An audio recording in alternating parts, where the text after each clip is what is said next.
അമ്പട എല്ലാരും വൈകുന്നേരത്തെ ചായയും കുടിച്ചിട്ട് ഇങ്ങനെ നുണയും വെറുതെ ഇരിക്കുവല്ലേ. അടുത്ത പണിയൊന്നും എടുക്കേണ്ടി വിചാരിച്ചിട്ട് ഇതാ ഗീതച്ചി ചായ കുടിക്കുവന്ന്.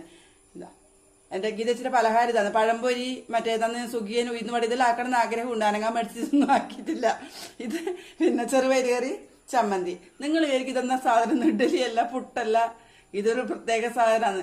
ഇഡ്ഡലിക്ക് അരക്കും പോലെ അരക്കും, അരി ഉഴുതും മാത്രം ഒലിവൊന്നും കൂട്ടാണ്ട്.